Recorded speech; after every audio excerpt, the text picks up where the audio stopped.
Hello there, welcome back to Strife's Talking Points. Today I was flipping through the old YouTube there and some news, and I came across a feminist frequency video on YouTube, and I just want to go through it. Very interesting to see a completely biased, one-sided argument being made.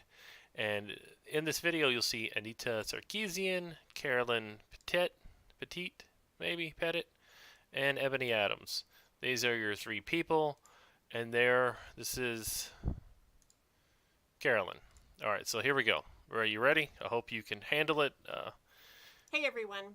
As the whitest member of the Feminist Frequency team, I wanted to start off this episode on white supremacy by saying something to my fellow white people out there. Given that many of our schools didn't exactly do the best job of teaching us about how white supremacy works and how it's woven throughout the history of our nation. Now, by white supremacy, what they're referring to is the fact that the U.S., along with many European countries, were primarily inhabited by white people, founded by white people, governed by white people. It's basically like the United States as a country was founded by Europeans or something like that, and the Europeans, white people, came over and built colonies and then a nation and such and so forth, and that the history would reflect that in population and statistics and everything else. It's weird. A lot of us grow up with this sense of white supremacy as some kind of abstract problem, maybe even a thing of the past, and certainly not our responsibility to solve today. And if you know someone who is a true white supremacist, you may want to deal with that person. However, they're not going to talk about white supremacy. They're going to talk about uh, implications that they can find through culture and then try and turn it around. So let me set the tone for where we're going here by saying that challenging, rejecting, and dismantling white supremacy is absolutely on us. Now, if you do know white supremacists, I do suggest you challenge them, convert them, get them out of that whole thought process, because you really should. But not what things they're talking about. We're the ones who unjustly benefit from it, and ultimately, we're the ones who can and must stop participating in and perpetuating the system. Now, the system they're referring to is not a real thing. They're referring to the culture of a nation as a whole. Look at white supremacy. We just want to illuminate its existence and some of the ways that it functions in our culture today. Except they're not going to go through actual culture. They're going to take negative tropes, stories that are proven false, and then we're going to get to talk about it. The truth is, Ken Burns can unleash a 20-episode PBS documentary series about white supremacy. It'll still only scratch the surface. My darling Lucille. Now, they're going to clip here to this It pains me greatly. Civil War Southerner, a Democrat who was writing his wife about not being able to have slaves and how he was actually going to fight forward to encourage slavery. Children and grandchildren can continue to be slave owners and subjugate black people. Now, the South did fight the Civil War to save Democrats. It was a very, very heavily Democrat-led group. They did believe in ownership of other people, especially black people, and that was what they did. Now, I don't see them connecting this to actual slave trading and slavery going on in Africa right now. There's really no mention of it, and there's really no mention of the fact that most slaves were bought and sold in Africa by the black Africans who conquered their neighbors and sold them as property to Europeans. And there's also no mention that Europeans, after a very short period in human history, let's say about 200 years, completely ended slavery and slave trade throughout Europe and most of the world because it was very much against their beliefs. And unlike the previous few thousand years of human history, they got together and ended it. Let's take a super quick crash course through the history of American white supremacy. Now, what we're going to do here is learn nothing about this except for Anita Sarkeesian, who says everything is sexist, everything is racist, everything. If you turn your eye and look at it a certain way, especially if you are, like Anita here, a racist, sexist person, you will find it. It's not something that just naturally existed.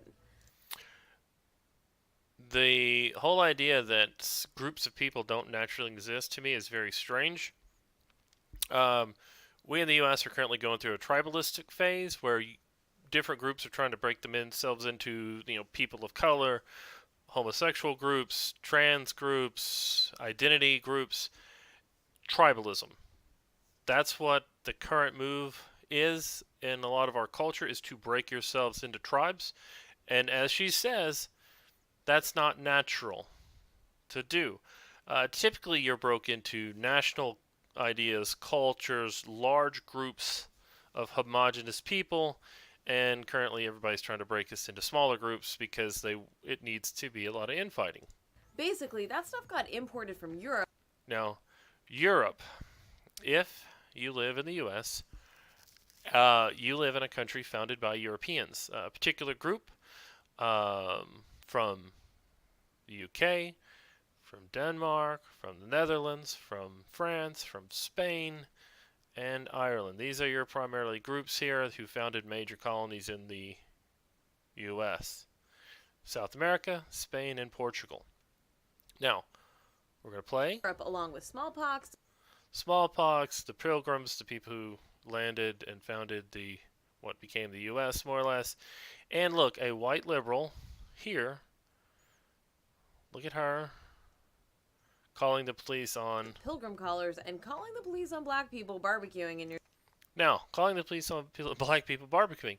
This is a straight up white liberal lady, far left more than likely, who was mad that other people were taking up stuff in a park that she believed she had all rights to. Not something you would see from conservatives. That's something you would see from a far left liberal trying to dominate other people. Your general vicinity. White supremacy has always been a system of assumptions, actions, and regulations that rationalize a social order in which white people are positioned at the top. Now, we're going to back up a few seconds. The U.S. was founded by people from these places. The quote-unquote white people. Irish, English, French, Spanish people. These are not what are now referred to as people of color. These were white people. So when they came over here to this landmass and founded colonies that were people from over there, guess what? These were just your standard Europeans. Germans, French through here, Spanish down here, English along the outside, and then Dutch, Germans, and everything else just kind of mixed in there.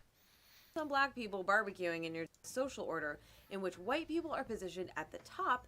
No, the colonists are at the top because they're the ones who founded the colonies, and then other people came in and they were in the bottom. Because they are inherently smarter, more civilized, more righteous. Now, the whole civilization thing to me always cracks me up. When the colonists came to the U.S., these people in Europe were out of the Dark Ages, through the Renaissance, had guns, horses, technology, large sail ships, had been through thousands of years of war and conflict, and had developed very strong social institutions.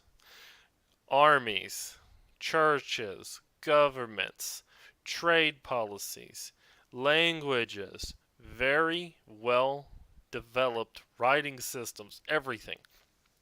So when they came from Europe to let's just admit it, a Stone Age era, Native Americans in the North had not developed ironworking, had not developed any major metropolitan areas, no matter what people want to try and say about there being hundreds of millions of Native Americans over here. They also had no resistance to diseases.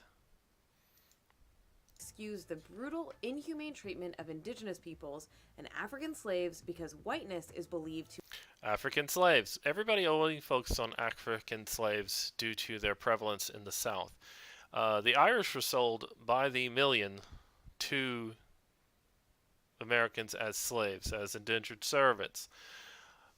A huge chunk of Native American populations were wiped out just for meeting white people because colonist Europeans had complete resistance to diseases that Stone Age people in America had never came in contact with, and it rolled through them. Oh man, I'm 10 minutes in and only 2 minutes in, so we're going to speed up. a natural authority over other, lesser peoples. In the early American Stone Age colonies, people. the allure of white supremacy allowed the ruling class Rich to drive people. an effective wedge between poor European laborers and African slaves. New immigrants, Although slaves. we should be careful not to conflate this. Okay, now we're going to jump through this real quick. This is a rich person in the U.S.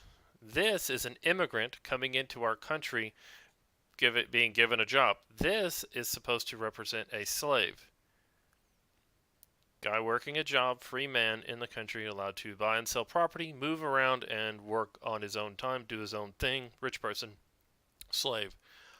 There is no relation between a working person and a slave. Slave is owned as property, bought and sold. This person here does kind of what he wants. He still has to work and such to feed his family, but no. So that's Supremacy just allowed stupid. the ruling and concerned about the consequences if all the people at their mercy unified to rebel against them. People. Now, they're throwing in all this stuff here, which is completely meaningless. Leaders of the Don't ruling compare class employed worked like people a to charm. slaves. Time and again throughout American history, white supremacy has been reasserted both as a means of keeping people of color marginalized and of keeping poor whites angry at someone other than the rich, powerful white people. Now, until the 1960s, the population of the U.S. was about 90% European, and then a very small, 8 to 10% black, and then a smaller portion of Hispanics. That's the actual numbers. It wasn't this multicultural group. It was fairly multicultural because each European nation, each European group has their own culture. Irish have a culture, Brits, Germans, French, Spanish, Dutch, Norwegians, all of them are different. There are different languages, different types of food, different history. That's where the melting pot idea come in, because you would have Irish meeting Germans, tiny percent of Asians. It's not what they're trying to say about this huge thing.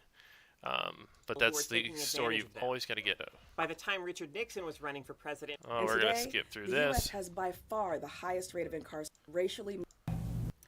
Under Here we Ronald go. Reagan and his administration's racially motivated war on drugs, War on drugs. Drugs were a massive issue through the 80s. It was actually one of the most dangerous times in America. We had huge spikes in violent crime, kidnapping, all of these things happened. The 80s were rough, and a lot of it went to the drug trade. Lots of drugs coming in from Colombia, South America, Mexico. This was a huge ordeal. I lived through this. I remember watching this on the news. However, let's hear what she has to say about it. prison populations skyrocketed, and today, And today, under Bill Clinton's crime bill from the 90s, we have the largest population of black people in jail because of the 3 strikes rule from Clinton. Not Reagan, not the war on drugs. the U.S. has by far the highest rate of incarceration in the world, far greater than that of Russia, China, or Iran. Yeah, we While don't execute statistically, prisoners the like selling and Russia, use of illegal drugs is Iran, or similar China. across all racial groups, black men are imprisoned on drug charges far more regularly than white men. Now, that's an interesting thing. I don't know if you know this, but it is a very common thing I've read in New York Times and a lot of different things. Black people, black men will use drugs in public much more often they will use it away. So they will be on the street smoking dope or using drugs or whatever, and they get caught for it. That is not a black or white thing. That is a culture thing. If your culture says do criminal activity in public where people see you, you will be arrested for it more often, much more often than any other group. That is just reality. And by the way, I love her shirt.